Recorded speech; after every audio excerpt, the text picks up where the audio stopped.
What is a charter school and how do they work? That's what we're going to be talking about here today. And I'm excited to have a moment to sit down and chat with Lisa Davis. She's the co-founder of STEM Innovation Academy here in Calgary, and Paige MacPherson, who's the Associate Director of Education Policy at the Fraser Institute. So thank you to the two of you for taking a few minutes today to chat about charter schools.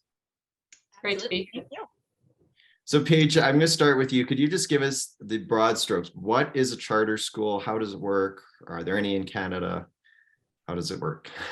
Sure. So charter schools are not unique to Canada, but they are unique within Alberta in Canada in that is the only province that has charter schools currently today in Canada. But you can find them in other places. You can find them in the United States. You can find them in Sweden, has a really large number of charter schools, a really important part of their school system. So they're not unique to Canada, but the ones that are in Canada, in Alberta, are government funded nonprofit schools. They charge parents no tuition. They're funded for operations, and they offer a unique educational approach to the families that seek them out. So that's their charter. So they won't offer the same kind of programming, identical kind of programming to their local public school in their area. So for example, some of the ones that exist in Alberta are like an art school, an Indigenous school, an English second language school. Of course, Lisa's got a STEM school. There's a classical academy, a music school. There's schools for struggling students that might struggle with some kind of mental health challenges. These are all examples of charter schools that have existed in Alberta. And so they all kind of have that unique focus and offer that kind of innovative approach to the families that go to them. Now, based on the research, charter schools do tend to produce strong student achievement, so pretty strong student performance results on tests, and they do tend to have growing enrollment as well in Alberta. So just a point of clarification. So if I'm here in Alberta and let's say the government funds a public school at the rate of, to pick a number, $10,000 per student, instead, if my son or daughter if I decided to put them in a charter school, then instead of the government sending the 10,000 to the public school, it would send the 10,000 to the charter school. Is that roughly how it works? Yeah, so if you are to choose to attend a charter school, the money will follow the parents and the students to that school, in that Alberta has that kind of school choice policy in place. The cost, however, is not as high. So I don't have the numbers right in front of me, but the cost of sending kids to a charter school is actually lower than it would be to send kids to a government public school. So you end up with the parents kind of getting to choose, whatever school fits their children best, but actually sending kids to charter schools represents a savings for taxpayers and for the government in Alberta. Oh, okay, interesting. And then, I've heard this argument when people don't like the idea of governments funding charter schools. They say, well, why not just put the money into public schools and, have the government start up one of these types of schools that you're talking about? So what are your thoughts on that?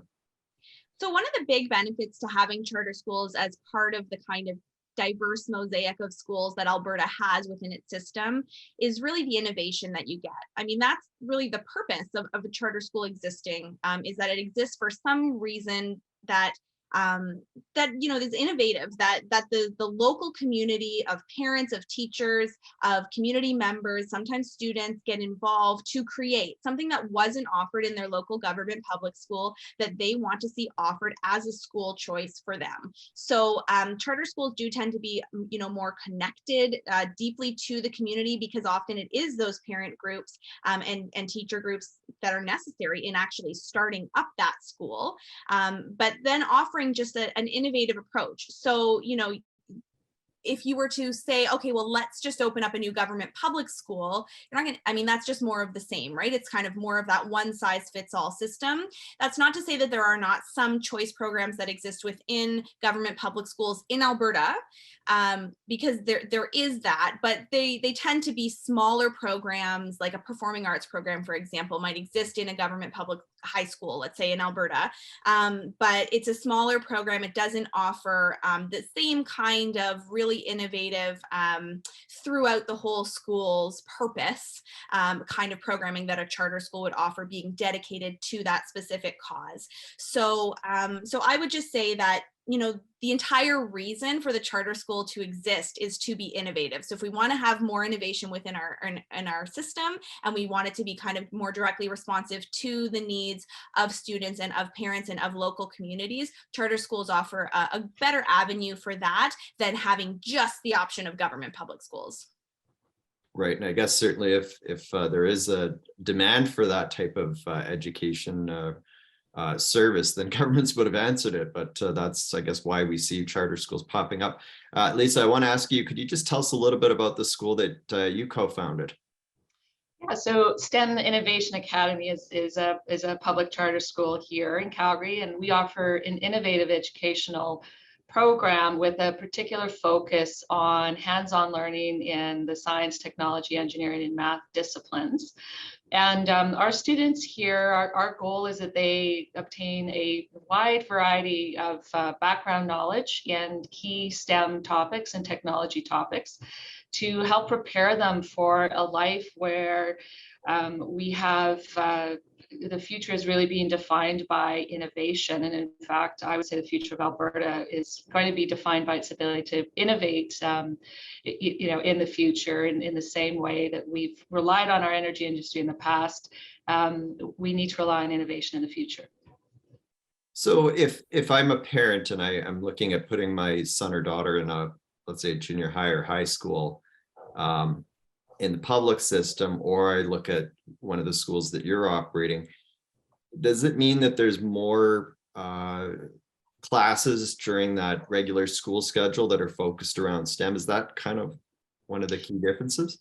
Yeah, so there's kind of two things that we provide here. And one is that, so our core courses, the mandated Alberta curriculum, we deliver to high academic standard. But we'll take a look, for example, at both science and math curriculum and look for ways to infuse some unique technology topics in there. So for example, in junior high math, one of the things we all remember is our, you know, plotting of the graphs, right? So we plot on the x-axis and the y-axis. Incredibly boring, as I recall. And, you know, the great question is, why will I ever need this? So one of our teachers actually turned that program into developing a city block. So our students actually had to create, through 2D modeling, a city block and map points on it. And then they took that 2D model and they turned it into a 3D model. And then the students put on their VR goggles and were able to walk through each other's program. So it's an example of where we talk about this, some integrated learning as well in some of our key core subjects. So the other thing that we do, though, is also in our complementary courses, our options courses, where we have a wide variety of options courses designed around technology topics. And so that can include medical technology, biomedical engineering, robotics, virtual reality, augmented reality, digital fabrication, those kinds of things. So we do offer unique options that aren't generally, they're actually not available anywhere in Alberta. Certainly, we don't think they're available in Canada as well at the high school level. The courses that we're developing don't exist. There's some courses that are similar in the US, but when we did our environmental scan, we are developing these very unique options. So that's really our focus. So for things like students who might be interested in drama or art, we look to provide that through clubs. So that would not be we would not have a traditional band program, for example, in our junior high. So we look to incorporate music more along kind of as part of a digital media course, for example. So how we deliver some of those other non-traditional or those traditional options looks very different in our school. Oh, okay, and that's very interesting. And for either of you, are there any anecdotes of maybe some stories that you've heard about from parents when they're talking about sort of the desire to send their kid to a charter school, or maybe some anecdotes focused around students and their reactions? Yeah, so there's a few things I think that are kind of important for us. I think is, you know, we get out of the office and as I get out of my office and walk around and hear some of these stories and talk to parents, and I think one of the things that comes back very strongly is the engagement of their students. So we have parents who tell us, you know, I used to ask my son, you know, how was school today, and I'd get the answer of it was fine, it was okay. And now my child is coming home and actually talking about what they're doing in class. And so that is kind of a consistent theme, that the kids are excited about what they're doing and they're excited to share that. We also have students, I will say, up until very recently, charter schools were not fully funded for special needs students. So although we have the same percentage of coded students as the public boards, we only got 25% of that funding. So that was fixed in the spring. So even with those limited dollars, we have students that came to us who are 1 and 2 years behind, you know, as a result of many factors, in many cases, just kind of an inability to address their particular learning need. We now, so we took a look at our data. We tested students at the beginning of the year and at the end of the year, the ones who we identified with a learning need. We have kids who were 1 and 2 years behind who are now caught up in their learning. We have a student who, when we tested her, was in the first percentile for vocabulary. And after the intervention program that my co-founder designed, this is a student who's now in the 75th percentile for vocabulary, and who walks around the school, is so excited about the ability now, her ability to read. She walks around the school at lunch with her nose in a book because she can't get enough. So what we see really is this kind of individual one-on-one changing their school experience, literally changing their lives. And this is what I have parents at our open houses who stop me all the time to thank me for literally changing their child's life, who's now engaged, who has found their place. And as a parent, if you've ever had a child school is not working for them, you know, as a parent, it brings you to your knees. If you have a child that doesn't want to go to school, there's nothing more difficult in a family for a child who's just not interested in school. So it's this high engagement. It's the results that we're able to make on an individual level for the students, and it's really their joy of being at the school. I think is the 3 things that we hear the most. But it's great to hear that so many students are excelling and performing well at your school there, because obviously that's really what the education system's supposed to be all about. I want to just ask you, Lisa, and Paige, you can jump in if you have any thoughts on this, but what are the accountability measures in place? Because we're talking about public funding going to charter schools and non-public schools. What are the could you give us the broad strokes of accountability measures to make sure that these dollars are being used wisely? Yeah, so and I can speak to this. As you know, Colin, I was a former trustee at the Calgary Board of Education, which is the 3rd largest school board in the country with 128,000 students. We have the exact same accountability as every other public board in the province, and more. So, and more, because our board of directors reports directly to the minister, and charter schools have to report back on how they're fulfilling the unique mandates of their charter and what research they're doing to drive this innovation throughout the broader community. So I can tell you, having sat in the boardroom of the CBE and having started the school, that charter schools have a higher accountability than any other public board in this province. I guess one thing that I would add as well is that, you know, student development in terms of performance, academic performance, is also tracked in the same way. So if charter schools may choose to do additional above and beyond kind of testing the assessment that Lisa was just talking about, and some of the students that they identified that had unique learning needs. But they also just take, the provincial assessments, their students. So we can see, and that's, where what I had done a research project on charter schools and found that they actually tend to have the strongest student performance results out of any school type in the province. So that includes independent schools, and it includes government public schools at that time. So that research was published in 2018. So just even by, on top of the kind of, reporting that Lisa was talking about, even just by measuring student achievement, that's a really important accountability mechanism that's in place, that we can see, okay, is this model working for students, at least from an academic point of view? And certainly the research supports that the charter school model does work for student achievement, for lifting that student achievement more than any other school type in the province. And ultimately, and to Paige's point, Colin, if charter schools were not achieving results, parents wouldn't come. So when we talk about that ultimate accountability, if charter schools run a bad program, they cease to exist. Parents don't come.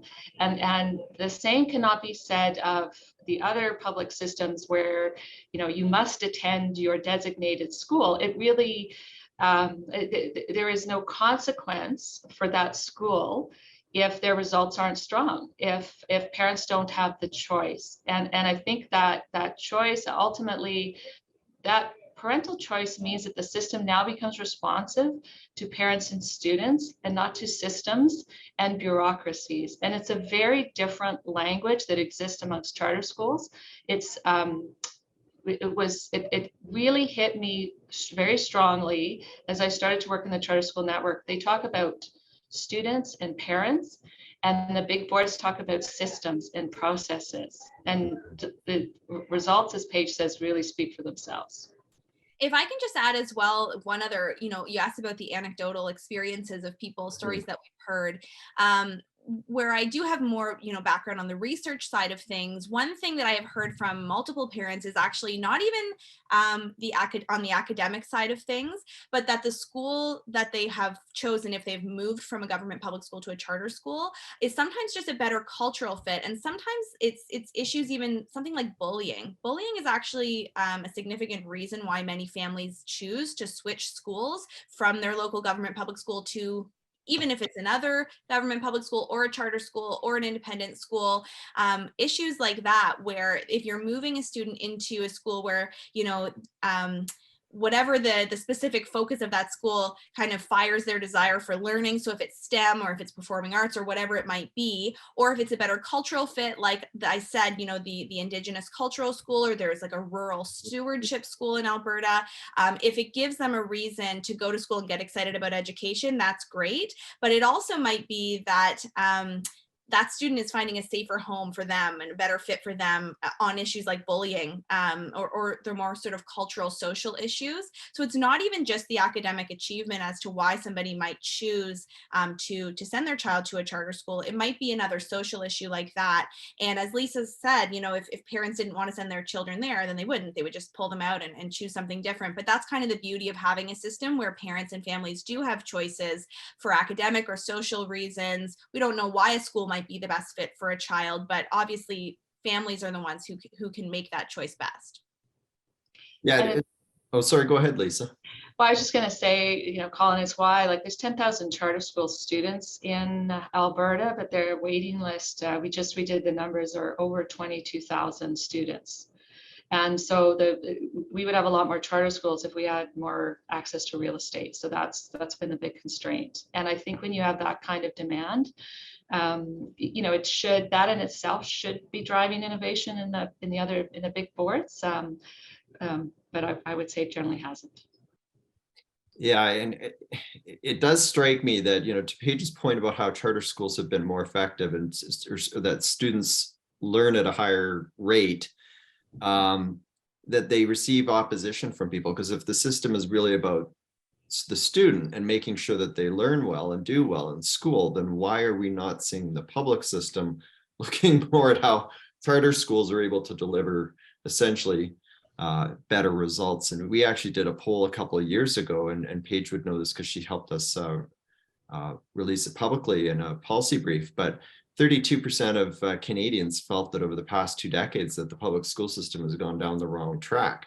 Now, 40% thought that it had improved, but 32%, that's a significant number of parents and everyday people that are concerned with the direction. So why we're not seeing more significant reform to address that is, I think, concerning. We started that last question by talking about accountability, and we were able to flesh out a lot of positive benefits. I'll give you the opportunity to talk if there's any other benefits that we haven't talked about, but also if there's any downside. Is there any kind of cases or problems where we could end up with troublesome situations that maybe if you're another province and you're looking at copying the Alberta charter school model, you have to learn from a particular lesson that we've learned here or maybe in another jurisdiction? So I would say if there's other jurisdictions looking, we really have to look at the process. I think if you look at the process that charter schools have to go through in order to get approved, it's quite strong. So you have to demonstrate uniqueness, you have to demonstrate support, you have to provide a plan that demonstrates you understand all the what your pedagogical focus is. There's a lot that goes into that, which is a protection for the public. The biggest challenge has been the lack of access to real estate. So if your goal is to improve student performance, charter schools clearly on every measure outperform the public system. And as Paige mentioned, this isn't a cherry picking of students. We have ESL students who outperform the provincial average, right? There's no other in Calgary, in Northeast Calgary, for example. I did a report in 2017 and looked at those numbers last year again for 2019. There wasn't a single CB school in Northeast Calgary that was above the provincial average in math. So the societal implications of that are enormous when 80% of all post-secondary degrees require a math component, for example. So if you're a jurisdiction, you should be encouraging, and I like to say it's not a competition, but it's a competition of ideas. What are the ideas that are successful that can drive results? And if you're interested in driving student results, you are going to look at charter schools. And I think that one of the challenges Alberta is facing and has faced and has not moved the needle on is that our transition rate and our graduation rates. So if you look at our high school graduation rates, only 78% of students graduate within 3 years, and it's 83% in 5 years. And if you look at our transition rate to post-secondary, 37% of students move on to post-secondary in 4 years of entering grade 10. And that increases to 58%. These are not spectacular numbers for a world that's moving towards a knowledge-based economy. And so if we want to make that change, if we want to make that improvement in students, we really need more choice. We need that ability to innovate. And I think as our staff know, when we create our junior high courses here, our high school courses here, we ran some last year. Some were great, some were okay, some needed to be, morphed into something else. We sat around the decision table, made that decision in the space of 2 weeks. That doesn't happen in the big systems. Mm-hmm. So again, the only caution I see is to other jurisdictions is not moving far enough, fast enough, if you're interested in student engagement and improvement. So I guess maybe I'll give like a sort of a more broad strokes I guess if I was giving advice to a jurisdiction that was looking to establish charter schools, allow them to be established in their province, which I see really no reason why any other province shouldn't do that. There are other models from which people can learn outside of Alberta, like I mentioned off the top. So Sweden has an enormous number of its schools in that country are charter schools. They're actually for-profit charter schools. So, in Alberta, they have to be nonprofit schools. So that's kind of a significant difference. Maybe you could look into that. In the United States, where there are quite a lot of charter schools, they've been, in many cases, more specifically focused on addressing the needs of low-income kids and getting, lifting student achievement in low income areas and for low income kids. That's something that, some provinces with, greater areas of need might want to look into that model and see what lessons can be learned from that. So those are just two examples of other parts of the world that have charter schools. But of course, looking at the Alberta model, you can find a lot of success. I guess, if you're talking also more generally, one thing that is sort of a downside that is faced by charter schools relative to independent schools is that charter schools tend to face a greater amount of regulation from government than do independent schools. And Alberta, like 4 other provinces, has a system of funding independent schools at different levels that sort of face different levels of regulation.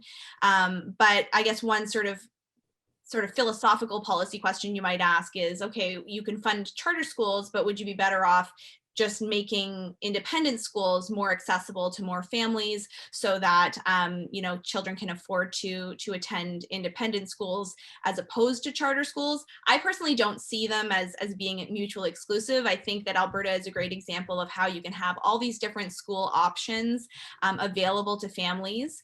And I think that what's a really important point for provinces that don't have these kinds of educational diversity supporting policies, like Ontario, like Nova Scotia, where I live, where parents have basically no options outside of their local government public school unless they can pay full price for tuition at an independent school, is that charter schools offer a really great option for people who can't afford to pay fully out of pocket for an independent school. And so governments, looking at policies that increase accessibility or affordability to all sorts of different school types, including charter schools where, as mentioned, parents don't pay tuition and can send their kid there, but still might see really excellent results in lifting that student's achievement and experience at school.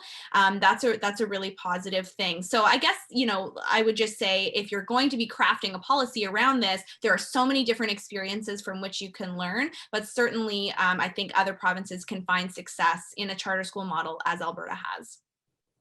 Well, that's great. I think there's certainly a lot of benefits to this approach, and I thank you both for sharing them. Is there any final points that you'd like to add? Maybe something that we've missed at all? The only thing that I would add is that students are not one size fits all. Government school systems should not be one size fits all either. So anything that increases the diversity and options and choice for parents and families and students in a world where, as Lisa says, innovation is also just so important. So you get that benefit as well. Is good. So encouraging people in other jurisdictions to learn more about charter schools and maybe start having these conversations with your local representatives. I think that sounds like a great idea. Lisa, unless you have anything you'd like to add, I will just ask you if you could just let us know how viewers can learn more about both of your respective organizations. Yeah, thank you, Colin. You can go to www.steminnovationacademy.com and learn more about our programs. We are opening, we have a school in Calgary. We plan to open one in Edmonton called STEM Collegiate as well. So we're definitely growing. We work closely with industry and post-secondary on our programming. And so just check us out and watch for some of the exciting announcements over the next few months. That's great. Paige? No, I mean, you can, if you want to find out more about the research that we do at the Fraser Institute, including charter schools and all sorts of different types of school systems, there's lots of information at fraserinstitute.org. And yeah, you can, there is some research on charter schools. There's some research that you can find on our school report cards, where in Alberta, for example, there is a ranking of different schools. So you can see how the charter schools or your local school stacks up. So yeah, lots more information on the website.